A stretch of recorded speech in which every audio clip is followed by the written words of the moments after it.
સારી જીવના પાવ મરણો ટારવા કરુણા કરી સરિતા વહાવી શુદ્ધાતણી પ્રભુ વીરતે સંજીવની સોશાતી દેખી સરિતને કરુણાભિન હૃદયે કરી મુનિકુંદ સંજીવની સમય પ્રાભત તણી ભાજન ભરી કુંદ કુંદ રચ્યું શાસ્ત્ર સાથિયા અમૃતે પુર્યામ ગ્રંથાધિરાજ તારામાં ભાવો બ્રહ્માંડ ના ભર્યા અહો વાણી તારી પ્રશમ રસભા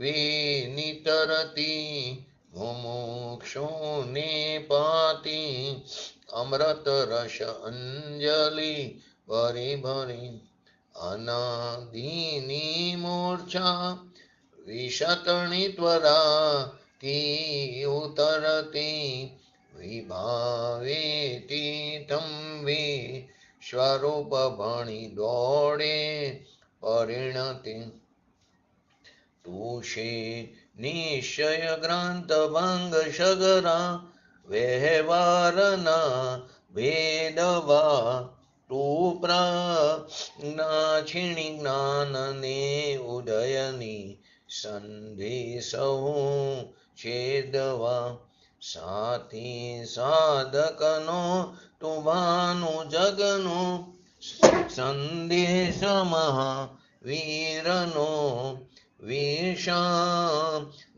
ભવ ક્લાંતના હૃદયનો તું પંથમો તીતણો સુણ્યે તને રસને બાંધ શિથિલ થાય જાણે તને હૃદય જ્ઞાની તણા જણાય તું રૂચતા જગતની રુચિયાર સે સૌ તું રીઝતા સકલ જ્ઞાયક દેવ રીઝે બનાવું પત્ર કુંદનના રત્નોના અક્ષરો લખી તથાપી કુંદ સૂત્રોના અંકાએ મૂલ્યના કદી તથાપી કાનવાણીના અંકાએ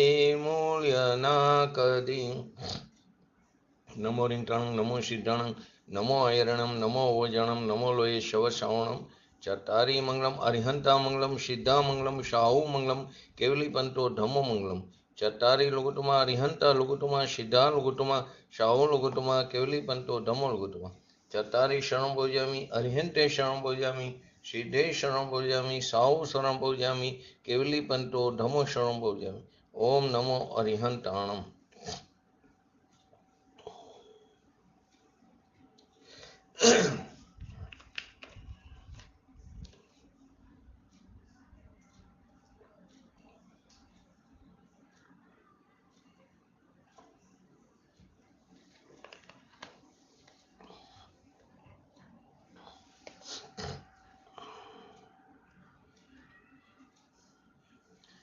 સમયસર ગ્રંથાધિરાજ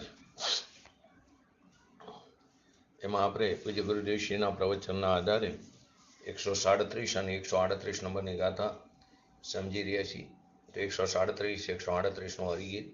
જો કર્મ રૂપ પરિણામ જીવ ભેરાજ પૂદગલ ના બની તો જીવને પૂદગલ ઉભય પણ કર્મ પાણો પામે અરે.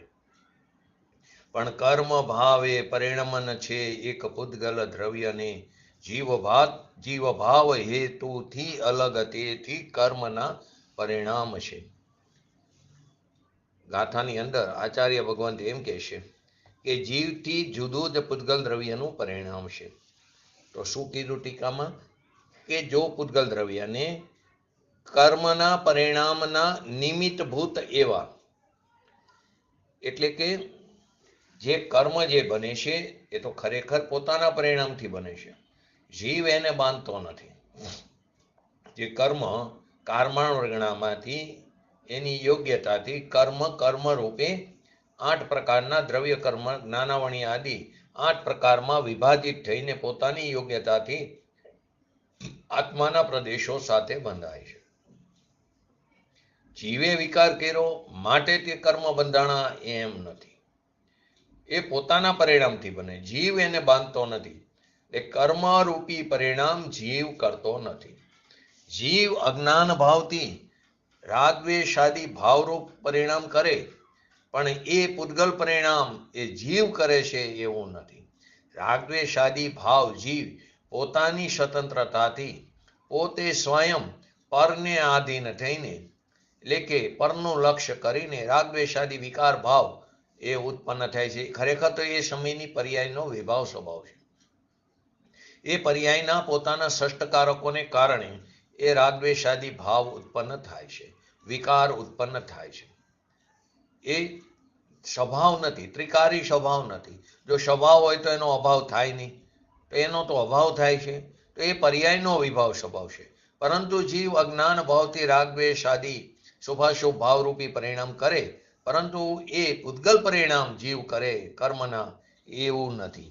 કર્મબંધના પૂતગલ પરિણામ સ્વયં પોતાનાથી એ પરિણામ થાય છે. જીવના અજ્ઞાન ભાવ એટલે કે જીવના અજ્ઞાન રૂપી રાગદ્વેષાદી જે ભાવ છે, શુભાશુભ ભાવ છે, વિકાર છે, એ તો નિમિત્ત માત્ર છે. આત્મા જ્યારે રાગદ્વેષ એટલે કે અજ્ઞાન કરે છે, મિથ્યાત્વ ભાવ કરે છે, પુણ્ય પાપ આદિ શુભાશુભ મારા છે એમ અજ્ઞાન ભાવથી રાગદ્વેષ કરે છે, તો એ સમયમાં, સમય એક છે, તો એ સમયમાં કર્મ જે બને છે, એટલે કે કર્મનું જે પ્રકારે વિભાજન થાય છે અને કર્મ આત્માના પ્રદેશો સાથે બંધાય છે, એ આત્મા એને નથી બાંધતો. કેમ કે બંને પદાર્થ ભિન્ન ભિન્ન છે. આત્મા છે તે જીવ પદાર્થ છે, કર્મ જે છે તે પૂતગલ પદાર્થ છે. તો બંને ભિન્ન ભિન્ન પદાર્થ છે. દોષ કર્યો, રાગદ્વેષાદી દોષ થયો પોતાની ભૂલને કારણે, પણ એ કર્મનો બંધ કરે એમ નથી. કર્મ બંધ તો જડની પર્યાય છે. તો એક દ્રવ્ય બીજા દ્રવ્યમાં કાંઈ પણ કરી શકતો નથી. કેમ? તો કે એક દ્રવ્યનો બીજા દ્રવ્યમાં અભાવ છે, અત્યંત અભાવ છે. તો અહીંયા એક્ઝામ્પલમાં લો કે હું અહીં રાગદ્વેષાદી કરું, મને એવું થાય કે હું આટલું હલનચલન કરું, હું આટલું વોક કરું, હું મારા હાથ પગને હલાવું, એવો હું રાગ કરું, અને એ કારણે હાથ ચલાવી શકે, એ 3 કારમાં શક્ય નથી. એટલે કે રાગથી, તે ભલે રાગ કર્યો, રાગ તારી પર્યાયમાં થયો, રાગથી હાથનું હલનચલન થાય છે? તો કે ના. હાથનું ચાલવું તો હાથની પર્યાયથી ચાલે છે. અત્યારે ઈચ્છા થઈ કે સમયસાર ગાથા ઉપર આપણે સ્વાધ્યાય કરી 137-38, તો એ ઈચ્છા થઈ માટે 137-138 ગાથાના ઉપર સ્વાધ્યાય, એટલે કે તે ભાષા પ્રજ્ઞાનું કાર્ય છે, જે અત્યારે ચર્ચા થઈ રહી છે, જે અત્યારે સ્વાધ્યાય થઈ રહ્યો છે, તે ભાષા પ્રજ્ઞાનું કાર્ય છે, નહીં કે મારી ઈચ્છાને કારણે. હાથનું ચાલવું તો હાથની પર્યાયથી થાય છે. એની અંદર રહેલા અનંત પૂતગલ પરમાણુઓ છે, એ પૂતગલ પરમાણુઓ એની યોગ્યતાથી એ ક્ષેત્રથી ક્ષેત્રાંતર થાય છે. રાગ તો નિમિત્ત કહેવામાં આવ્યો. એટલે કે મેં રાગ કર્યો માટે મારા હાથનું હલનચલન થયું, મેં રાગ કર્યો માટે અહીં અત્યારે ભાષા વર્ગણાનું કાર્ય થયું, એ વાત જૂઠી છે. માટે લોકોને એમ થાય કે આ તો આખી અલગ વસ્તુ છે. તો બહારની, એટલે કે હા, લોકોને અઘરું પડે, મેર ખાય એવું નથી. બહારની વાતની તો અહીં દૂરની વાત થઈ ગઈ. જેના પ્રદેશો આત્માના પ્રદેશોથી પૃથક છે એ તો અલગ વાત છે, પણ અભ્યંતરમાં જેવા રાગ દ્વેષ અને અજ્ઞાન જીવ કરે છે, અને એ સમયે જે કર્મ બંધન થાય છે એ પૂતગલ પરિણામથી, પોતાના પરિણામથી કર્મ બંધન થાય છે, આત્માથી નહીં. આત્મા એ કર્મ રૂપે પરિણમતો નથી.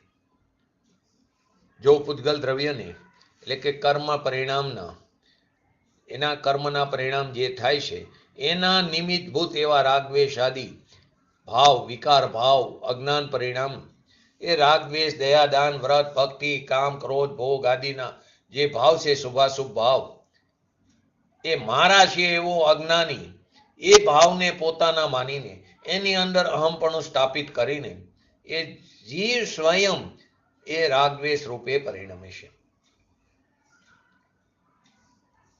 એ રાગદ્વેષ અને અજ્ઞાન એ નવા કર્મમાં નિમિત્ત થાય છે.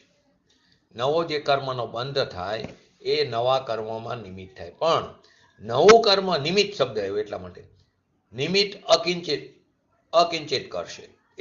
એને કારણે કાર્ય નથી થતું. પણ એનો અર્થ શું થયો કે નવું કર્મ આત્મા બાંધે છે એવું નથી. નવા કર્મના પરિણામ એટલે કે પૂતગલના પરિણામ પૂતગલ દ્રવ્ય કરે છે. આત્મા એનો કરતા નથી. અંદરમાં જેટલા અજ્ઞાનમાં રાગ દ્વેષ આદિ ભાવ કરે એ તો નિમિત્ત, પણ એ સાથે પૂતગલના જે પરિણામ છે એ પણ જીવ કરે. બંને વસ્તુ રાગ દ્વેષ આદિ ભાવ પણ આત્મા કરે જે નિમિત્ત છે, પણ ભેગું પૂતગલના પરિણામ પણ જીવ કરે. બે મળીને પૂતગલના પરિણામ થાય એમ ત્રણ કાળમાં શક્ય નથી. 12માં પણ કે રાગ કર્યો અને મેં પરની દયા પારી શકી રાગથી, પણ એ કારણ બને એમ નથી.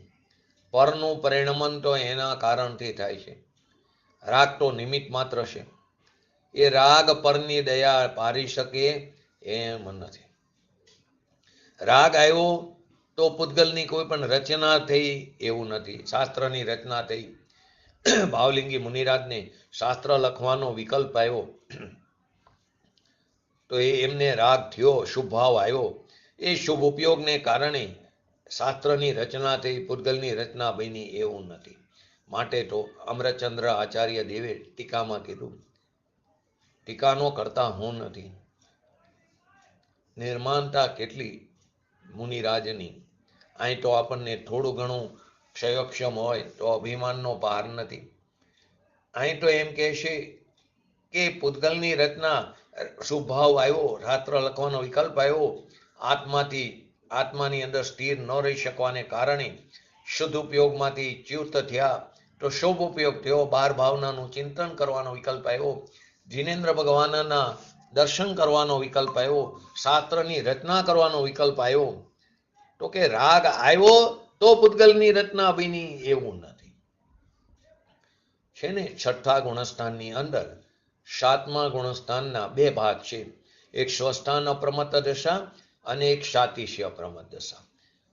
આ કાળની અંદર એવા જ જીવો છે, એવા જ જીવોની હોનાર છે, એવા જ પરિણામવાળા જીવો છે કે જે 7મા ગુણસ્થાનના પહેલા ભાગથી આગળ જઈ શકતા નથી. સ્વસ્થાન અપ્રમત્ત દશાથી આગળ જઈ શકતા નથી. એનાથી આગળ જઈ શકવાનો એ પુરુષાર્થ નથી કરી શકતા. જીવની જ એવી યોગ્યતા છે આ કારમાં.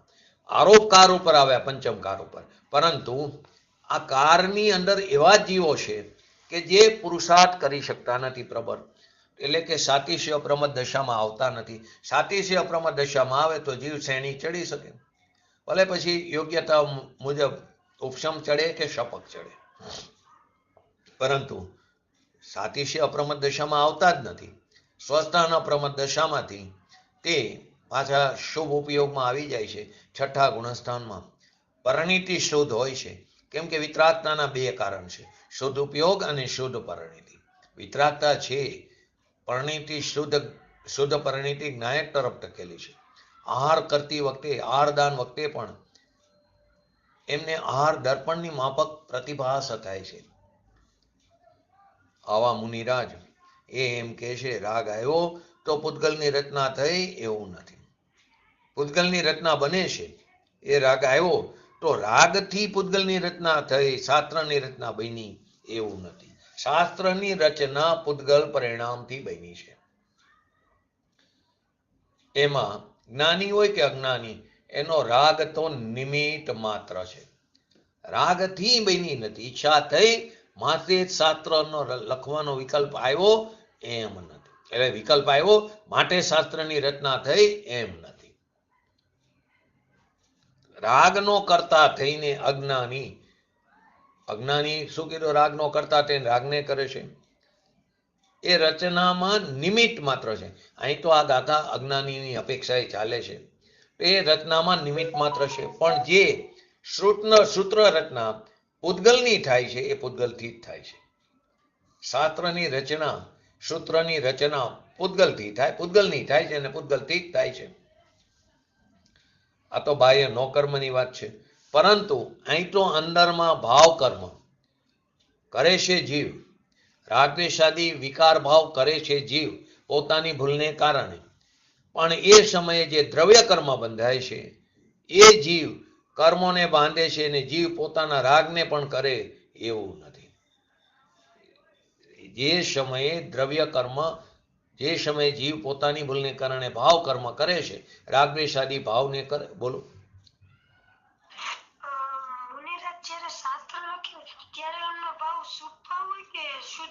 શુભ હોય, શુભ શુભ ઉપયોગ હોય, શુદ્ધ નો હોય.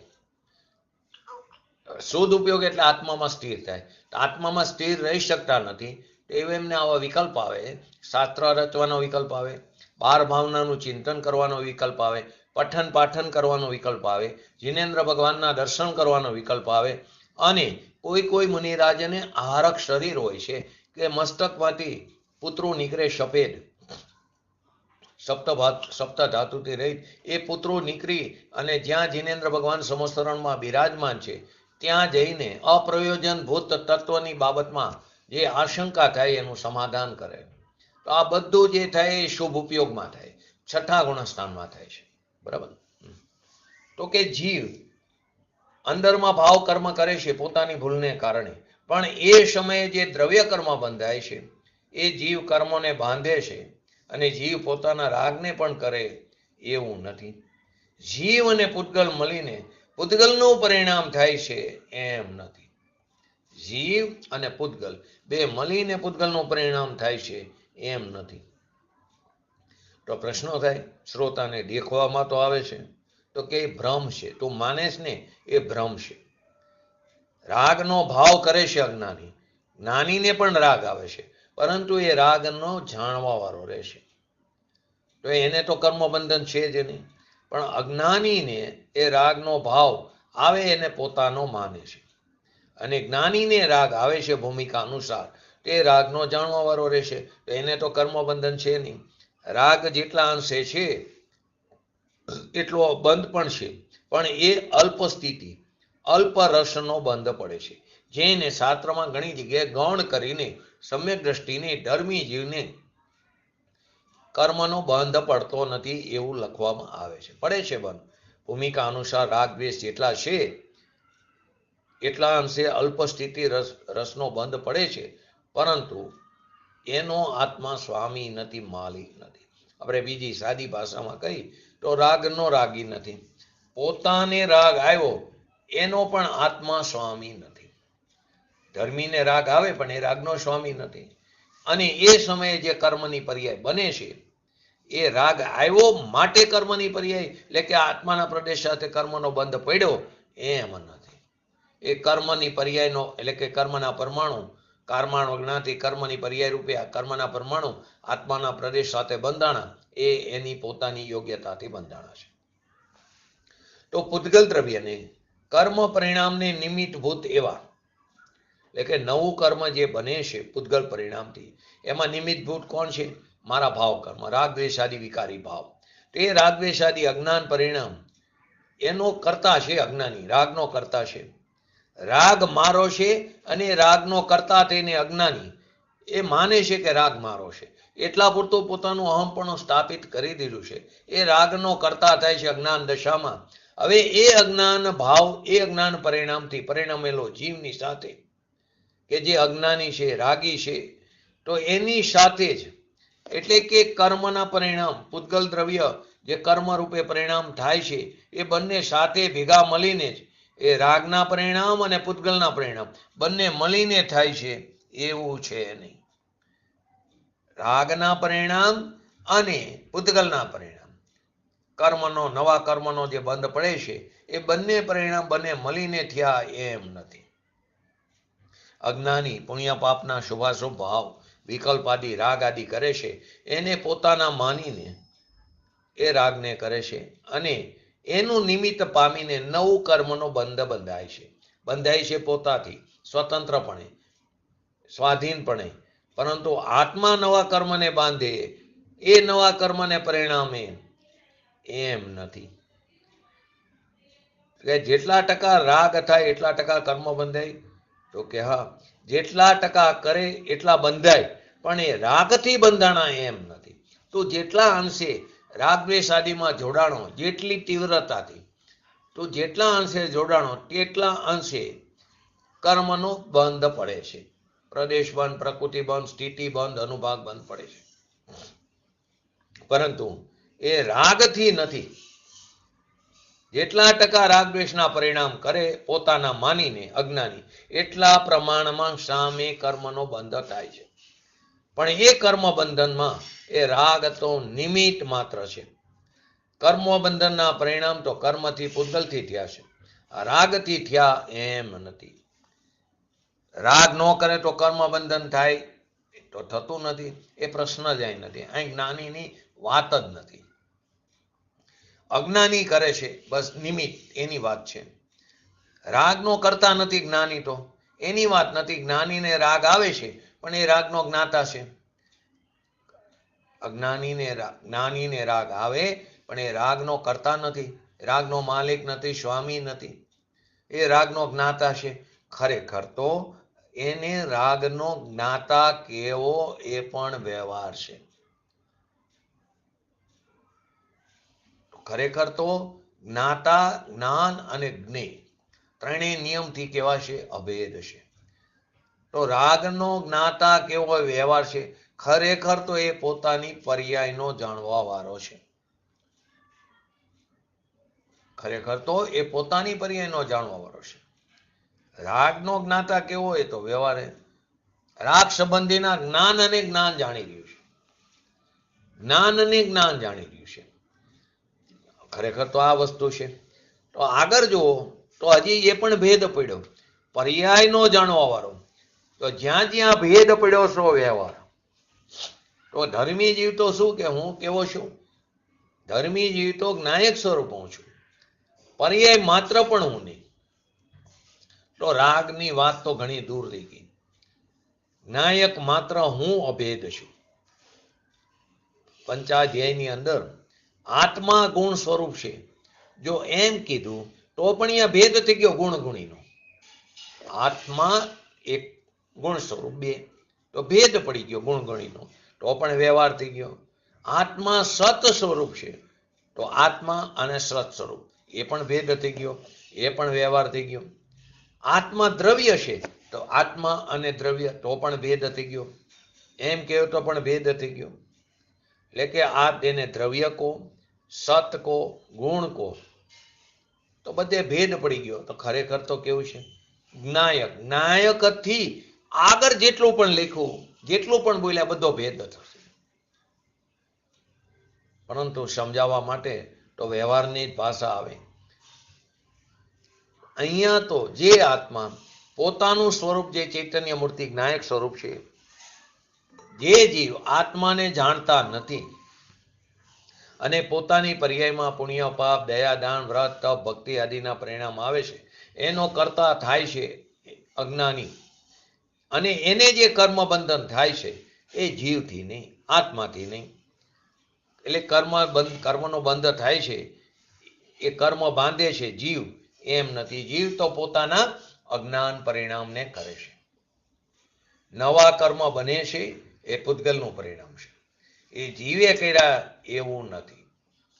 જીવ પોતામાં રાગ દ્વેષ આદિ ભાવ કરે પોતાની ભૂલને કારણે સ્વયં, અને પૂતગલ બંધના પરિણામ પણ એ કરે એમ નથી. પોતાના રાગને પણ કરે અને પૂતગલ એટલે કે કર્મ બંધના પરિણામને પણ કરે એમ નથી. પૂતગલ કર્મ બંધના પરિણામ તે પૂતગલ દ્રવ્યનું કાર્ય છે, એ આત્મા કરતો નથી. અહીંયા કહે છે આત્મા કેવો છે? જ્ઞાયક સ્વરૂપ ભગવાન છે. ભગવાન આત્મા અભેદ સ્વરૂપ છે. એ ગુણ અને ગુણવાળો છે એવો ભેદ પણ નહીં. એ ધર્મી છે અને ધર્મવાળો છે એવો ભેદ પણ નહીં. કેમ કે જ્યાં જ્યાં ભેદ પડ્યો સો વ્યવહાર. ધર્મ પર્યાય, પછી ધર્મ સ્વભાવવાળો, એ બધો ભેદ, પરંતુ એ બધો સદભૂત વ્યવહાર થયો. એને ધર્મ આત્માઓને ધર્મવાળો કેવો, ધર્મ સ્વભાવવાળો કેવો, એને પર્યાયનો ભેદ કરવો, બધો સદભૂત વ્યવહાર એ પણ નહીં, એનો પણ અહીંયા નિષેધ છે. તો આત્મા તો જ્ઞાયક સ્વરૂપ, સત સ્વરૂપ, ધ્રુવ સ્વરૂપ, દ્રવ્ય રૂપ, ગુણ રૂપ, જે કહો તે બધું શું થયું? ભેદ થયો. પણ અહીં તો એનાથી પણ આગળ અભેદ દ્રષ્ટિ કરવાથી ધર્મની પ્રજા ઉત્પન્ન થાય છે, વિતરાગ દશા ઉત્પન્ન થાય છે, જેને ધર્મની પહેલી સીડી કીધી. અહીંયાથી મોક્ષ માર્ગની શરૂઆત થઈ, સાધક દશા થઈ શરૂઆત. નહીંની વાત સમજો તો નહીંમાં આવે છે, નહીંમાં એવું જાણે છે, અને જે રાગ આવે છે દયા, દાન, વ્રત, તપ, ભક્તિ આદિનો, શાસ્ત્રના વિનયનો, ગુરુના વિનયનો, દેવના વિનયનો, એ બધો રાગ છે. એ રાગનો કરતા થાય છે અજ્ઞાન. એને રાગ દ્વેષ આદિ અજ્ઞાન પરિણામ થયા, પરંતુ રાગ શું છે? અજ્ઞાન છે. રાગમાં જ્ઞાન નથી, અને જ્ઞાન સ્વરૂપ ભગવાન તે રાગથી કેવો છે? ભીન છે. પણ રાગ આદિ અજ્ઞાન પરિણામથી પરિણમે છે. રાગ દ્વેષ આદિ અજ્ઞાન પરિણામી છે, અજ્ઞાન પરિણામથી પરિણમે છે જીવ. શેને કારણે? અજ્ઞાનથી. એવો અજ્ઞાની જીવ એ પરિણામ જીવની સાથે, એટલે કે નવા કર્મનો બંધના પરિણામ એ જીવની સાથે મળીને જીવ રાગદ્વેષના પરિણામને પણ કરે, હવે એને નવા પૂતગલના પરિણામને પણ કરે. બંને મળીને થાય એવું નથી. બંને ભિન્ન ભિન્ન દ્રવ્યો છે. એક્ઝામ્પલમાં પૂજ્ય ગુરુદેવશ્રીના પ્રવચનમાં લીધું તો ખાવાની ઈચ્છા કરે આપણને ભોજન કરતી વખતે, એટલે કે જમતી વખતે ઈચ્છા થઈ જમવાની. આપણા હાથ રોટલી, દાળ ભાત, શાક આદિ રોટલીના કટકા કર્યા, તો કે આપણા હાથે કટકા કર્યા નથી. બધું વસ્તુ વિજ્ઞાન સારની અંદર છે. અને એ વખતે ઈચ્છા થઈ અને કટકા રોટલીના હાથથી મોઢામાં ગયા એમ પણ નથી. એ વખતે તું દાઢને હલાવ ખાવાના માટે એમ પણ નથી. એવા બે કામ તું કરતો નથી. આ તો બહારની વાત થઈ. તું ઈચ્છા પણ કર અને તું દાઢને હલાય ખાવા માટે, એવા બે કામ આત્મા કરતો નથી. ઈચ્છા જે થઈ એ તારી પોતાની પર્યાયની વાત છે, અને જે ખાવા માટે દાઢને હલાય એ તારું કાર્ય નથી, એ પૂતગલ દ્રવ્યનું પરિણામ છે. અહીં તો આપણે એનાથી પણ આગળ અભ્યંતરની વાત છે. જેટલા ટકા વિકાર કરે એટલા પ્રમાણમાં પૂતગલ બંધાય, તો એ બંધના પરિણામનો કરતા જીવ નથી. બીજું વસ્તુ તમે લો, કોઈ પણ તમે ધંધાના સ્તર ઉપર હોય, કાપડની દુકાન ઉપર હોય, કાપડનો ટાંકો હાથથી લો ગ્રાહકને બતાવવા માટે, તો ઈચ્છા થઈ કે આ ટાંકો બતાવું તો ગ્રાહક લઈ લેશે. તો ઈચ્છા થઈ તો એ ઈચ્છાનો કરતા થયું તું છું, મારી ઈચ્છા છે. પણ એ ઈચ્છાથી એક કાપડનો ટાંકો ઉપર ઉંચકો અને તે નીચે મૂકો એમ નથી. આત્મા રાગને પણ કરે, એટલે કે ઈચ્છા આદિ રાગને પણ કરે, અને માલને ઊંચી થવાની ક્રિયા, પરિણમનની ક્રિયા પણ એ કરે એમ નથી. લોકોને એમ લાગે, કેમ કે સાંભળવું કઠણ પડે, કેમ કે અનાદિકાળથી કર્તા બનીને રહ્યો છે. કર્તાનું અભિમાન જેને જતું નથી, ને આવી વસ્તુ સાંભળી ન એટલે કઠણ લાગે. તો પૂજ્ય ગુરુદેવશ્રીને કે પ્રવચનમાં જરા સરળ કરો ને, આ સરળ જ છે. જેવું છે એવું કેવું સત્ય એ સરળ છે, એનાથી વિરુદ્ધ કેવું એ તો અસત્ય છે. જેવું છે એવું કેવું એ સત્ય ખરેખર તો સરળ છે. સત્ય સરળ સર્વત્રને સુંદર છે. તો અજ્ઞાની જીવ રાગના કરતાપણે અજ્ઞાન પરે એ કરે છે, એ આપણા પરિણામ છે રાગ દ્વેષ આદિ.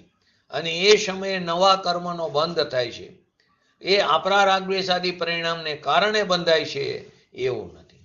એ વખતે પૂતગલ દ્રવ્યના પરિણામ પોતાના યોગ્યતાથી થયા બંધાણા છે. આત્મા રાગ પણ કરે અને પૂતગલના પરિણામને પણ કરે એવું બની શકે નહીં. ક્યારે? તો બંને મળીને જ હવે આગળ બંને મળીને જ કર્મરૂપ પરિણામ થાય છે એવો વિતર્ક કરવામાં આવે એટલે કે આત્મા રાગ દ્વેષ આદિ વિકાર પરિણામને કરે અને સાથે કર્મના પરિણામને પણ કરે. એવો જો વિતર્ક કરવામાં આવે એટલે કે એવું કોઈ માને કે હું રાગ પણ કરું અને પૂતગલના પરિણામ એટલે કે બંધનના પરિણામ પણ કરું, એવો તો તર્ક ઉપસ્થિત કરવામાં આવે તો આપણે ગઈકાલે એક્ઝામ્પલમાં લીધું હતું જેમ હળદર અને ફટકડી અથવા તો ચૂનો બંને ભેગા કરીને લાલ રંગરૂપ પરિણામ થાય છે. હળદર પીરી, ફટકડી સફેદ અથવા તો ચૂનો સફેદ, એ બંને મળીને લાલ રંગરૂપ પરિણામ થાય છે. બંનેને મળવાથી લાલ રંગ થઈ જાય છે. એમ પૂતગલ દ્રવ્ય અને જીવ બંનેને કર્મરૂપ પરિણામ આવી જાય એવી આપત્તિ આવી પડે. બંનેને કર્મરૂપ પરિણામની આપત્તિ આવી જાય તો જીવ રાગ પણ કરે અને કર્મના પરિણામને પણ કરે. એમ જો થઈ જાય તો શું થાય? તો જીવ પણ રાગના પરિણામને કરે અને કર્મમાં પણ રાગ દ્વેષ આદિ પરિણામ થાય. તો કે પૂતગલ દ્રવ્યને એકને જ કર્મરૂપ પરિણામ થાય અથવા તો જીવને કર્મરૂપ પરિણામ થાય. તો પરંતુ પૂતગલ દ્રવ્યને એકને જ કર્મપણારૂપ પરિણામ થાય છે. એ પૂતગલ દ્રવ્ય કર્મરૂપ પરિણામ રૂપે થાય છે એ આત્માથી ભિન્ન છે. આત્માએ અજ્ઞાનરૂપ રાગ કર્યો, વિકાર કર્યો, પણ એ પૂતગલ પરિણામથી એ વિકાર અજ્ઞાન પરિણામ ભિન્ન છે. એ અજ્ઞાન પરિણામથી કર્મના પરિણામ થયા એવું નથી. જેવી રીતે હળદર અને ફટકડી બેને ભેગા કરવાથી લાલ રંગના પરિણામ થાય છે, એવી રીતે આત્મા રાગને પણ કરે અને કર્મના પરિણામને પણ કરે એવું નથી. પૂતગલ દ્રવ્ય એકને જ કર્મરૂપ પરિણામ થાય છે. તેથી જીવનું રાગ દ્વેષ આદિ પરિણામ અજ્ઞાન પરિણામ જે નવા કર્મના બંધનમાં નિમિત્ત છે. નિમિત્ત એટલે કે તે કાર્યમાં કાંઈ પણ કરતું નથી, માત્ર તેની હાજરી હોય છે એ બતાવે છે. એનાથી ભિન્ન જ પૂતગલ પરિણામ છે. એટલે કે રાગથી ભિન્ન જ પૂતગલ પરિણામ છે એ સિદ્ધ થયું. ભાવાર્થની અંદર કહેશે આચાર્ય ભગવાન કે જો પૂતગલ દ્રવ્ય અને જીવ, અહીં પહેલા પૂતગલ દ્રવ્યને લીધું એમ પછી જીવ લીધું. જો પૂતગલ દ્રવ્ય અને જીવ બંને ભેગા થઈને કર્મ રૂપે પરિણમે છે એમ માનવામાં આવે તો બંનેને કર્મરૂપ પરિણામ થાય. બંનેને કર્મ પરિણામ સિદ્ધ થાય. આત્માને પણ કર્મ સિદ્ધ થાય અને જળને પણ સિદ્ધ થાય. શું કીધું? જો પૂતગલ દ્રવ્ય અને જીવ, પૂતગલ દ્રવ્યની અંદર આ કર્મના બંધનનો જે પરિણામ છે એ અને જીવ બે ભેગા થઈને કર્મરૂપે પરિણમે, જો એમ માનવામાં આવે તો બંનેને કર્મરૂપ પરિણામ ઠરે. તો બંનેને કર્મ પરિણામ સિદ્ધ થાય એટલે કે આત્માને પણ કર્મ સિદ્ધ થાય અને જડને પણ સિદ્ધ થાય. પરંતુ આત્મા એટલે કે જીવ જડ કર્મ રૂપે ક્યારે પણ પરિણમતો નથી. એટલે કે જીવ તો જડનું કાંઈ પણ કરતો નથી. તેથી જીવનું રાગ દ્વેષ આદિ પરિણામ કે જે કર્મનું નિમિત્ત છે, નવા કર્મના બંધનનું નિમિત્ત છે, એનાથી જુદું જ પૂતગલ દ્રવ્યનું કર્મનું પરિણામ છે. આવી ભિન્નતા અહીંયા સિદ્ધ કરી. અહીંયા કહેશે કે આત્મા રાગ પણ કરે અને કર્મના બંધનના પરિણામને પણ કરે એવું ક્યારેય શક્ય નથી. કર્મના પરિણામ કર્મથી થાય છે. આત્માની અંદર અજ્ઞાન દશામાં રાગ દ્વેષ આદિ પરિણામ અજ્ઞાનથી થાય છે. ભલે તે બંધમાં નિમિત્ત હોય, નવા કર્મના બંધમાં ભલે તે નિમિત્ત હોય, પણ નિમિત્ત એને કાંઈ પણ કરતું નથી. નિમિત્તને શું કીધું? અકિંચિત કર કીધું. એટલે કે સ્વતંત્ર. સ્વતંત્ર છે તો એક એક સમયની પર્યાય પણ સ્વતંત્ર છે.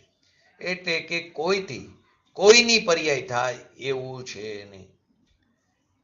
કેમ કે દરેક દ્રવ્ય વર્તમાન પર્યાયથી કેવું હોય છે? યુક્ત હોય છે. એટલે તું કોઈ બીજા દ્રવ્યની પર્યાયને કરવા જાય તો એ દ્રવ્યની પર્યાય તો કોણ કરશે? તું બીજા દ્રવ્યની પર્યાયને કરવા જા, એ દ્રવ્યની પર્યાય તેના સમયે ઉત્પન્ન થવાની જ છે. કોઈ દ્રવ્ય પર્યાય વિનાનું હોતું નથી. તો કોઈની પર્યાય તારાથી થાય એવું છે નહીં. તારી પર્યાયને પણ કોઈ બીજો ફેરવી શકતો નથી. તું પણ ફેરવી શકતો નથી. તું પણ બીજાની પર્યાયમાં કંઈ પણ આગળ પાછળ કરી શકતો નથી. તું નાહકનો કરતા થઈને પોતાના પંચ પરાવર્તનમાં તું સફળ થાશ. અહીં શું પ્રતિપાદન કર્યું કે પૂતગલ દ્રવ્યથી જુદું જ જીવનું પરિણામ છે. હવે બીજી વાત, જીવના પરિણામથી પૂતગલ દ્રવ્યનું પરિણામ ભિન્ન છે તે લીધું. હવે પૂતગલ પરિણામથી જીવનું પરિણામ ભિન્ન છે. પહેલા શું લીધું? 138માં જીવના પરિણામથી પૂતગલ દ્રવ્યનું પરિણામ ભિન્ન છે. હવે પૂતગલ પરિણામથી જીવનું પરિણામ ભિન્ન છે. એનો શું થયો?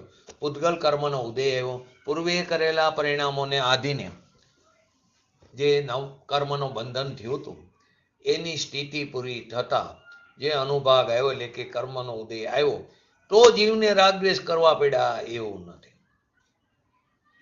કર્મનો ઉદય આવ્યો, શું કરી? અમારે એવા કર્મનો ઉદય આવ્યો તો ક્રોધ આવ્યો, અમને અશાતા વિલનીઓનો ઉદય આવ્યો, તો એને કારણે તારે રાગદ્વેષ થયા એવું નથી. રાગદ્વેષ અજ્ઞાની પોતાનાથી સ્વયં પોતે કરી રહ્યો છે.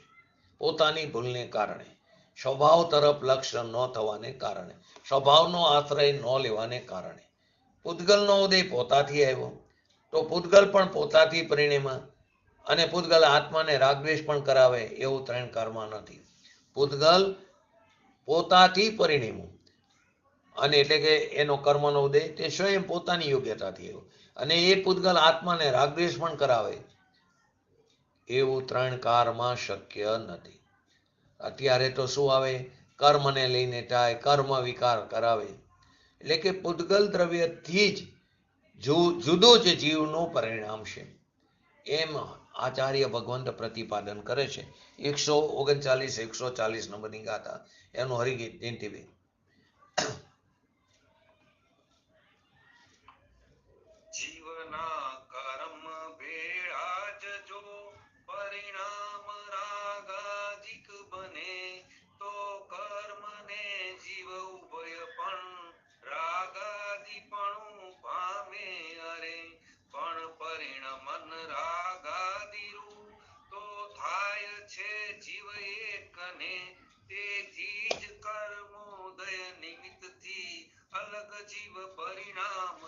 તો શું કહેવા માંગે છે આચાર્ય ભગવંત?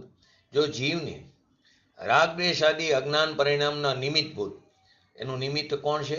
કર્મનો ઉદય, જૂના કર્મનો ઉદય. એ નિમિત્તભૂત એવું જે ઉદયમાં આવેલું પૂતગલ કર્મ, એની સાથે એટલે કે બંને ભેગા મળીને જ રાગદ્વેષ આદિ અજ્ઞાન પરિણામ કરે. કર્મનો ઉદય આવ્યો એટલે કર્મના પરિણામને પણ કરે, અને રાગદ્વેષ આદિ અજ્ઞાન પરિણામને પણ કરે. એમ જો વિતર્ક કરવામાં આવે, એમ જો માનવામાં આવે, તો ફરી ઓલું એક્ઝામ્પલ ફટકડીને હળદરનું. ફટકડી અથવા ચૂનો કે જે સફેદ છે ને હળદર પીરી છે, તો ફટકડી ને હળદર બંનેને લાલ રંગ રૂપ પરિણામ થાય. એટલે કે જીવ અને પૂતગલ કર્મ, ઓલામાં પૂતગલ કર્મ નહીં જીવ, આમાં જીવ અને પૂતગલ કર્મ બંનેને રાગદ્વેષ આદિ અજ્ઞાન પરિણામની આપત્તિ આવી પડે, પરંતુ જીવને એકને જ રાગદ્વેષ આદિ રૂપી અજ્ઞાન પરિણામ થાય છે. તેથી પૂતગલ કર્મનો ઉદય, જૂના કર્મનો ઉદય કે જે જીવના રાગદ્વેષ આદિ અજ્ઞાન પરિણામનું નિમિત્ત પામે છે, એનાથી જુદું જ જીવનું પરિણામ છે. જૂના કર્મનો ઉદય તે જીવના રાગદ્વેષ આદિ પરિણામનું નિમિત્ત છે, એટલે કે ભાવ કર્મનું નિમિત્ત છે. ભાવ કર્મ તે નવા કર્મના બંધનમાં નિમિત્ત છે. તો નવા કર્મનું બંધનનો નિમિત્ત કોને કીધું? જૂના કર્મના ઉદયને. કેમ કે જે અજ્ઞાન દશામાં રાગદ્વેષ આદિ ભાવને જીવે પોતાની યોગ્યતા, પોતાની ભૂલને કારણે કર્યા, એને ગૌણ કરી નાખ્યો. તો એ નવા કર્મના બંધનમાં જૂના કર્મના ઉદયને નિમિત્ત કીધું. પણ ક્યારે? કે અજ્ઞાની અજ્ઞાન ભાવે રાગદ્વેષ આદિ પરિણામ રૂપે પરિણમે ત્યારે. તો કે જો જીવ અને પૂતગલ કર્મ ભેગા થઈને રાગદ્વેષ આદિ રૂપે પરિણમે છે એમ માનવામાં આવે તો બંનેને રાગદ્વેષ આદિ રૂપી પરિણામ એને ઠરે. પરંતુ પૂતગલ કર્મ તો રાગદ્વેષ આદિ રૂપે કદી પણ પરિણમતું નથી. તેથી પૂતગલ કર્મનો ઉદય કે જે રાગદ્વેષ આદિ પરિણામને નિમિત્ત છે, એનાથી જુદું જ જીવનું પરિણામ છે. આ વાતને પૂજ્ય ગુરુદેવશ્રીએ એમના સમયમાં તો ઘણી બધી વાર ચર્ચા પણ ખાણીયા ચર્ચા પણ થઈ હતી. એમાં પણ આ જ પ્રશ્ન હતો. ટીકાની અંદર શું કહે છે? રાગ દ્વેષ આદિ, જો જીવને રાગ દ્વેષ આદિ અજ્ઞાન પરિણામ જે થાય છે એમાં નિમિત્તભૂત એવું જે ઉદયમાં આવેલું પૂતગલ કર્મ એની સાથે જ, એટલે કે એ પૂતગલ કર્મ અને રાગ બંને એકત્ર થઈને રાગ દ્વેષ આદિ પરિણામ થાય, એવો જો કોઈ તર્ક કરે, એવો જો કોઈ માને, તો એનો અર્થ શું થયો? કે પૂતગલમાં પણ રાગ દ્વેષ આદિ પરિણામ થાય, પરંતુ તે શક્ય નથી. એ તો માત્ર ને માત્ર જીવને જ છે. તે શું કે કર્મોદય નિમિત્તથી અલગ જીવ પરિણામ, માત્ર પરિણમન રાગ દ્વેષ રૂપી તો થાય છે જીવ એકને. તેથી જ કર્મોદય નિમિત્તથી અલગ જીવ પરિણામ છે. એ કર્મનો ઉદય જે નિમિત્ત છે એનાથી જીવનું પરિણામ કેવું છે? ભિન્ન છે. જો જીવને રાગ દ્વેષ આદિ અજ્ઞાન પરિણામ એવું નિમિત્તભૂત એવું જે ઉદયગત ઉદયમાં આવેલું પૂતગલ કર્મ એની સાથે જ, એટલે બંને મળીને, એટલે કે રાગ દ્વેષ આત્મા પણ કરે અને પૂતગલ પણ રાગ દ્વેષ કરાવે. આત્મા પોતાની યોગ્યતાથી રાગ દ્વેષ કરે પોતાની ભૂલને કારણે, અને પૂતગલ પણ રાગ દ્વેષ કરાવે, એટલે કે જીવના અજ્ઞાન ભાવ બે મળીને થાય. જીવને જે અજ્ઞાન ભાવ થાય છે પોતાની ભૂલને કારણે, પરંતુ અહીં એમ કે બે બનીને થાય, તો પછી પૂતગલમાં પણ રાગ દ્વેષ આદિ ભાવ થવા જોઈએ. જેવી રીતે હળદર અને ફટકડી બેને ભેગા કરવાથી લાલ રંગરૂપ પરિણામ થાય છે. હળદરની પીરાશ અને ફટકડીની સફેદાઈ એ રહ્યું છે પોતાનામાં, પરંતુ બહાર લાલ રંગ દેખાય છે. તો જીવને અજ્ઞાન ભાવ બે મળીને થાય છે. આગળ શું કીધું? પૂતગલ પરિણામ ને જીવના પરિણામ બંને મળીને પૂતગલના પરિણામને કરે. અહીં શું આવ્યું? રાગ દ્વેષના પરિણામ બંને મળીને કરે. રાગ દ્વેષના પરિણામ અને કર્મનો ઉદય એ બંને મળીને રાગ દ્વેષ આદિના પરિણામને કરે, એમ નથી. બંને ભેગા મળીને જે રાગ દ્વેષ આદિ પરિણામ થાય છે એવો જો તર્ક ઉપસ્થિત કર્યો, એવો જો વિતર્ક કર્યો, એવું જો માનવામાં આવ્યું, તો જે આગળ હતી ને ખાણીયા ચર્ચા કે કર્મ વિકાર કરે, તો ત્યારે પણ પૂજ્ય ગુરુદેવશ્રીએ કીધું કર્મ વિકાર કરાવતો નથી. આપણે પણ એમ જ કહીશું ને, શું કરી? અમારે એવા આકરા કર્મનો ઉદય છે કે અમારે અશાતા વેદન્યનો ઉદય છે, અમારે જ્ઞાનાવણીય કર્મનો ઉદય છે કે અમને કોઈ વસ્તુ યાદ રહેતી નથી. જો આમાં પણ એક તર્ક છે, સાચો તર્ક શું છે? યાદ રહેતું નથી એમ કેવું એ જ ખરેખર બહાનું છે. 10 વર્ષ પહેલા કોઈ આપણું અપમાન કર્યું હોય એ તો હજી પણ યાદ હોય છે. યાદ નથી રહેતું એમ કેવું તે ખરેખર ખોટું છે. ધારો કે સ્ત્રી હોય ઘરની અંદર, રસોડાની અંદર 50-100 આઈટમ હોય અલગ અલગની, તેને દર વખતે હાથમાં નોટબુક લઈને નથી બેસવું પડતું. નવું ઘર હોય તો પહેલા નવી અત્યારની જનરેશનને તો લખવું પડે, આ ખાનામાં આ ભર્યું, આ ખાનામાં, પછી એને પણ દર વખતે નોટ લઈને ન બેસે કે આમાંથી પહેલા ખાનામાં આ ડબ્બામાં આ પડ્યું છે. બધું યાદ હોય છે. ઊંઘમાંથી ઉઠાડીને પૂછો તો પણ એને ક્યાં મીઠું પડ્યું, ક્યાં સાકર પડી, એની યાદ હોય છે. એવી જ રીતે જેન્ટ્સને ઊંઘમાંથી ઉઠાડીને પૂછો તો કે કોના કેટલા પૈસા બાકી હે, કેટલા પૈસા ખોટા થવાના, એ બધું યાદ હોય. એનો શું થયો? કે જ્યાં રુચિ છે ત્યાં બધું યાદ રહેશે. યાદ નથી રહેતું એનો અર્થ એમ કે રુચિનો અભાવ છે. ને આ રુચિનો અભાવ એનો અર્થ એમ શું કહેવા માંગે? કે રુચિ બહારમાં પડેલી છે, બહારની અધિકતા છે, બહારની વિસ્મયતા છે. માટે અંતરંગ રુચિ ન હોવાથી તે આપણને અઘરું પડે છે, તે યાદ નથી રહેતું. તો અહીં પણ એ શું કીધું? એને કે કર્મને કારણે વિકાર થાય છે. પૂજ્ય ગુરુદેવશ્રીના સમયમાં ખાણીયા ચર્ચામાં વર્ણીજી હારે તો કે કર્મ વિના વિકાર થાય છે. 50 ટીકાઈમાં 65 નંબરની ગાથાની અંદર કર્મ કારક વિના વિકાર પોતાથી થાય છે. એ સમયની પર્યાયના ષષ્ટકારકોને કારણે એ સમયની તત્સમયની વર્તમાન પર્યાયની યોગ્યતાથી થાય છે. તો પ્રશ્ન થયો હતો કે જો કર્મ વિકાર ન કરે તો સ્વભાવ થઈ જશે. તો પૂજ્ય ગુરુદેવશ્રી મસ્તીમાં કીધું આ જા સ્વભાવ થઈ ગયો, પરંતુ પર્યાયનો વિભાવ સ્વભાવ, ત્રિકાર સ્વભાવ નહીં. કર્મ કારક વિના વિકાર પોતાથી થાય. કર્મ તો નિમિત્ત માત્ર છે. નિમિત્ત તે કાર્યમાં કાંઈ પણ કરતું નથી, અકિંચિત કરશે. એટલે આત્માને વિકાર કરાવવામાં કર્મ અકિંચિત કરશે.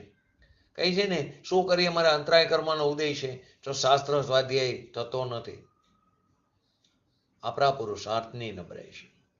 માટે કહે છે જો એવો વિતર્ક કરવામાં આવે તો જેવી રીતે ફટકડી અને હળદર બંને મળીને લાલ રંગરૂપ પરિણામ થાય છે, એમ જીવ અને પૂતગલ કર્મ બંનેને રાગ દ્વેષ આદિ અજ્ઞાન પરિણામની આપત્તિ આવી પડે. એટલે કે પૂતગલ અને આત્મા બંને મળીને વિકાર થાય તો પૂતગલ પણ વિકાર કરાવે અને આત્મા પણ વિકાર કરે, એમ બેને ભેગા મળીને વિકાર થાય એવું નથી.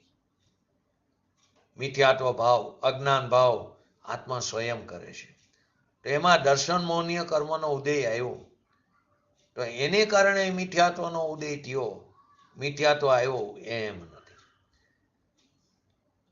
મિથ્યાત્વને ઉદય થયો એટલે કે દર્શન મૌન્ય કર્મનો ઉદય થયો માટે મિથ્યાત્વ ભાવ થયો એમ નથી. મિથ્યાત્વ ભાવ જીવ પણ કરે અને કર્મ પણ કરે, એમ બે ભેગા મળીને કરે વિકાર એમ નથી. ચારિત્ર મોહનો ઉદય આવ્યો માટે અહીંયા રાગદ્વેષાદી રૂપી પરિણામ થયા. તો ચારિત્ર મોહના ઉદયે રાગ કરાયો અને આત્માએ પણ રાગ કર્યો એમ નથી. બંને બને છે એક જ સમયે, પરંતુ વેદ જ્ઞાનના અભાવના બરે વેદ જ્ઞાનનો અભાવ છે. તેથી શું માની છે કે શું કરી દર્શન મૌન્ય કર્મનો ઉદય છે માટે મિથ્યાત્વ થાય છે, અથવા તો ચારિત્ર મૌન્યનો ઉદય છે માટે અમને રાગદ્વેષ આદિ થયા નહીં. તારી પોતાની નબળાઈને કારણે થયા, તારા પોતાના પુરુષાર્થની નબળાઈને કારણે. 78ની સાલમાં પૂજ્ય ગુરુદેવશ્રીના આત્મા સમયસાર આવ્યું, પરંતુ પૂર્વના સંસ્કારોના ભરે 71ની સાલથી એમને અંદરથી આવતું હતું કર્મથી આત્મામાં વિકાર થાય એ વાત તદ્દન જૂઠી છે. પૂજ્ય ગુરુદેવશ્રીના જે ગુરુ હતા તે ખૂબ ભદ્રિક હતા. લાંબી વિચાર શ્રેણી નહોતી પણ હતા ભદ્રિક. પૂજ્ય ગુરુદેવશ્રી નિડરતાથી ત્યારે પણ આ વાત કરતા હતા. એમના ગુરુ ભદ્રિક હતા, 5000 માણસની વચ્ચે પણ એ પ્રવચન એટલે કે ત્યાં સંપ્રદાયમાં વ્યાખ્યાન શબ્દ બોલતા, ગંભીર હતા, પણ દ્રષ્ટિની ખબર નહીં, કેમ કે તત્વ જ નહોતું. પરંતુ મારી વાત કે સાંભળતા એ સવારનું વ્યાખ્યાન એમનું બપોરનું પૂજ્ય ગુરુદેવશ્રી. તો પૂજ્ય ગુરુદેવશ્રીએ પોષા કરીને બેઠેલા સંપ્રદાયમાં ત્યારે કીધું કર્મથી વિકાર બિલકુલ થતો નથી. જો કર્મથી વિકાર થતો હોય તો બે દ્રવ્યો મળીને વિકાર થાય, એવું તો છે નહીં. ભ્રાંતિ છે, તું એવું માને છે, મિથ્યાત્વની ભ્રાંતિ છે, સંશય છે. ભગવતી સૂત્રની અંદર પણ સંશયની વાત હતી. મિથ્યાત્વ કરે છે જીવ. કર્મ એટલે કે દર્શન મૌન્ય કર્મનો ઉદય એ મિથ્યાત્વ કરાવે છે, એ વાત તદ્દન જૂઠી છે. પુરુષાર્થી આત્મા વિકાર કરે છે અને પુરુષાર્થી આત્મા વિકારને ટાળે છે. પુરુષાર્થી કોઈ જીવ પુરુષાર્થ વગરનો નથી. અવરો પુરુષાર્થ હોય તો વિકાર થાય છે. હવે એ જ પુરુષાર્થની દિશા બદલાણી તો દશા બદલાણી. તો કે પુરુષાર્થી વિકાર ટરે છે. તારી પોતાની ભૂલ તે કરીએ સ્વયં તો ટાળવી પણ આપણે જ પડશે. કોઈ દેવ શાસ્ત્ર ગુરુ એ ભૂલને ટાળી નહીં શકે, રસ્તો બતાવી શકશે કે તારી અંદર રહેલી અશુદ્ધતાને ટાળવાનો આ પથ છે, રસ્તો છે. ટાળવો તો સ્વયં પડશે. ચાલવું તો આપણે સ્વયં પડે એ રસ્તા ઉપર. પૂજ્ય ગુરુદેવશ્રી કહેતા, માં પણ મોઢા ઓઢી કોરીઓ આપે, પણ ચાહવું તો આપણે જ પડશે. તો પુરુષાર્થથી આત્મા વિકાર કરે છે, અવરા પુરુષાર્થથી, અને પુરુષાર્થથી વિકારને ટાળે છે. અહીં વાત કરે છે કે કર્મ પણ વિકાર કરાવે અને આત્મા પણ વિકાર કરે, એટલે બે મળીને વિકાર થાય છે એમ નથી. જો એવું હોય તો બે એક થઈ જાય. તો એક્ઝામ્પલ શું આપ્યું? ફટકડીનું ને હળદરનું. એટલે કે આત્મા રાગ દ્વેષ આદિ કર્મને રાગ કર્મ પણ કરે અને આત્મા પણ કરે એમ નથી. ત્યારે ફટકડીનું ને હળદરનું એક્ઝામ્પલ આપ્યું. એવું નથી. જેવી રીતે કોઈ આપણી દુકાન હોય, ધંધાના સ્તર ઉપર બેઠા હોય, તો આપણે એ જો ઘણાની ભ્રાંતિ કેવી હોય, અમુક માલ વેચાતો ન હોય તો જગ્યા બદલે. જે ધંધો આદિ કરતા હોય આવું કરતા હોય. ગુજરાતીની ભાષામાં કંઈ તો ટસલ કરે કે આ માલ વેચાતો નથી, જગ્યા બદલો. અને જો એની ભ્રાંતિ હોય એ પ્રકારે ઘણીવાર કાર્ય પણ થાય કે એને જગ્યા બદલીને બીજે દિવસે માલનો નિકાલ થયો. એટલી બધી અંદર દ્રઢ ગૃહિત મિથ્યાત્વ ચાલ્યું જાય કે આ મેં જગ્યા બદલી માટે માલનો નિકાલ થયો. આ જગ્યા જ ખરાબ છે. એને એ ખબર નથી કે એક એક ટસુએથી એક પણ એવું ટસુ ખાલી નથી અઢી દીપની અંદર કે જ્યાંથી કોઈ જીવ સિદ્ધ દશા ન પામ્યો, સિદ્ધ લોકમાં બિરાજમાન નહોતી. ફરી કહું છું, આ વાક્યને સમજજો. અઢી દીપની અંદર કોઈ પણ એવું એક ટસુ નથી કે જે શિક્ષિત નથી. અઢી દીપ કહું છું. એની અંદર 15 કર્મભૂમિ પણ આવી, 30 ભોગભૂમિ પણ આવી. એક બાજુ શાસ્ત્રમાં એમ કહે છે કે ભોગભૂમિથી જીવ મોક્ષ પામતો નથી. અઢી દીપની અંદર સમુદ્ર પણ આવ્યા, કાલોદરીની, લવણ સમુદ્ર, કાલોદરી સમુદ્ર, અને અઢી દીપ પણ આવ્યા, જંબુદીપ, પુષ્કર દીપ આદિ દ્વીપ પણ આવ્યા. પુષ્કર દીપ અડધો આવ્યો. તો કે એની અંદર 30 ભોગભૂમિ છે, 10 ઉત્તમ, 10 મધ્યમ, 10 જગન્યમ. તો અહીંયાથી જીવ, તમે એમ કહો છો, આચાર્ય ભગવાન આવે છે કે અઢી દીપમાં એક પણ એવું ટસું બાકી નથી. તો તમે એમ કહો છો કે ભોગભૂમિ પણ આવી ગઈ, અંદર સમુદ્ર પણ આવી ગયા. ત્યાંથી જીવ કેવી રીતે મોક્ષ પામે? મોક્ષ તો 15 કર્મભૂમિમાંથી જ થાય. 5 વિદેહ, 5 ભરત, 5 ઐરાવત. તો ત્યાં આપણે ઘણી વાર આ વસ્તુ લીધી છે. મુનિરાજ જ્યારે 6ઠા ગુણસ્થાનમાં હોય, ફરી વાર સમજો, 7મા ગુણસ્થાનમાં ઉપસર્ગ આદિ થતું નથી. ખરેખર તો ઉપસર્ગ થતો જ નથી એવું લાગે છે. તો 6ઠા ગુણસ્થાનની અંદર જીવ જ્યારે, એટલે મુનિરાજ હોય ત્યારે પૂર્વ ભવનો વેરી, એને એમ લાગે કે હું આમને હેરાન કરું. એને એવો વિકલ્પ આવે. જો એને કારણે એ એમને હેરાન થાય છે એવું પણ નથી, કેમ કે દરેક દ્રવ્ય સ્વતંત્ર. એ મુનિરાજને ઉપાડે, મુનિરાજને ઉપાડીને ગમે ત્યાં ઉપરથી નીચે રસ્તામાં નાખે. હવે એ જ સમયે મુનિરાજ પોતાના પુરુષાર્થના ભરે, સ્વભાવના આશ્રય તીવ્ર પુરુષાર્થ કરીને સપક શ્રેણી માંડીને સિદ્ધ દશાને પામી જાય. જે જગ્યાએ પટકાય એ ભોગભૂમિ પણ હોય, એ જગ્યાએ સમુદ્ર પણ હોય. તો એ જે જગ્યાએ પટકાણા ત્યાં જ ઉપર શીત ક્ષેત્રમાં સમશ્રેણી બિરાજમાન થયે લોકના અગ્રભાગે.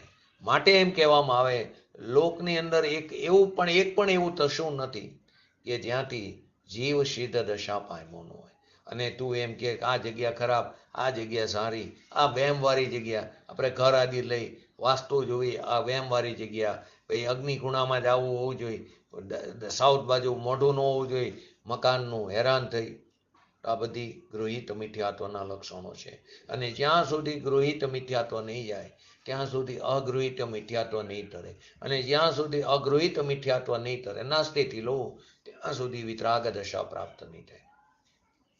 તો કે માલને આ રીતે મૂકો, આમ મૂકો, કોઈ પણ પ્રકારનો માલ હોય ઈચ્છાથી, તો કે તારી ઈચ્છાને તું કર. અને એ પૂતગલ દ્રવ્યનું ક્ષેત્રથી ક્ષેત્રાંતર એની યોગ્યતાથી થાય. તું બંને વસ્તુ નથી કરતો. આત્મા રાગ પણ કરે અને એ માલની સ્થિતિ ફરે એ રાગ કરાવે એમ નથી. તો બે વચ્ચે કોઈ સંબંધ તો ખરો ને? તો કે આ નિમિત્તિક સંબંધ છે. નિમિત્ત સંબંધનો અર્થ શું? કોઈ કોઈનો કરતા નથી, તે નિમિત્ત માત્ર છે.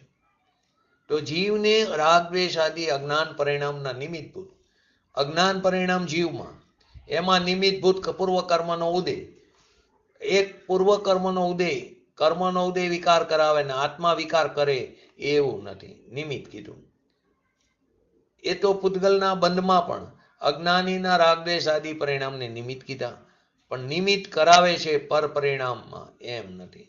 નિમિત્ત કેવું? એ અકિંચિત કર, પરના પરિણામમાં અને કર્મ પણ પોતાને વિકાર કરાવવામાં અકિંચિત કરશે. કર્મ, જૂના કર્મનો ઉદય, તે વિકાર કરવામાં અકિંચિત કરશે.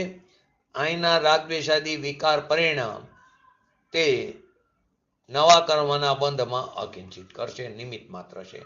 આની વિશેષ ચર્ચા આવતીકાલે આપણે લઈને, આવતીકાલે 141 નંબરની ગાથા, જેની અંદર આગળ પાછી નઈની જ વાત આવે છે 141 નંબરની ગાથામાં, કે આ આત્મા કર્મ બંધનોથી બંધાયેલો છે કે બંધાયેલો નથી, કર્મોએ એને સ્પર્શ કર્યો છે કે નહીં. 14 નંબરની ગાથામાં પણ આવ્યું હતું અબજ સ્પષ્ટ. તો એ નહીં વ્યવહારનું કથન છે, એની વિશેષ ચર્ચા આપણે આવતીકાલે કરશું. આપણે આપણા સ્વભાવના આશ્રય શીઘ્ર ને શીઘ્ર વિતરાગતા પ્રાપ્ત કરી એવી પરમ વિરલ ભાવના સાથે આજનું હેતુ પૂરું કરું. જય જીને જીનવાણી સ્તુતિ.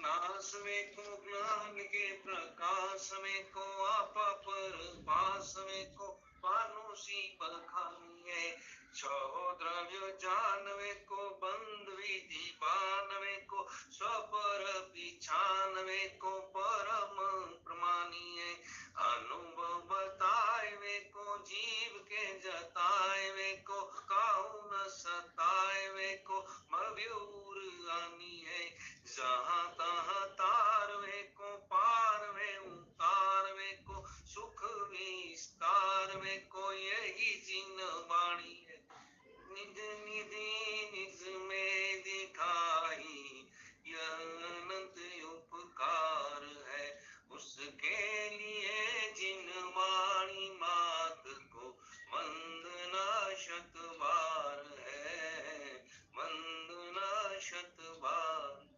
नमो रिंगटाणं नमो सिद्धाणं नमो ऐरणं नमो वजणं नमो लोय सवसावणं चतारी मंगलम अरिहंता मंगलम सिद्धा मंगलम शाहु मंगलम केवलीपंतो धर्म मंगलम चतारी लुगुटमा अरिहंता लुगुटमा सिद्धा लुगुटमा शाहु लुगुटमा केवलीपंतो धर्म लुगुटमा चतारी शरण भोजामी अरिहंते शरण भोजामी सिद्धे शरण भोजामी शाहु शरण भोजामी केवलीपंतो धर्म शरण भोजामी.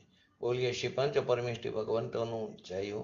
બોલીએ શ્રી જીનવાણી માતનું જય હો. બોલીએ શ્રી પરમ પૂજ્ય પરમ ઉપકારી શ્રી સદગુરુ દેવનું જય હો. બોલીએ શ્રી પ્રસન્નમૂર્તિ ભગવતી માતનું જય હો. બોલીએ શ્રી સનાતન જૈન દિગંબર ધર્મનો જય હો. જય હો.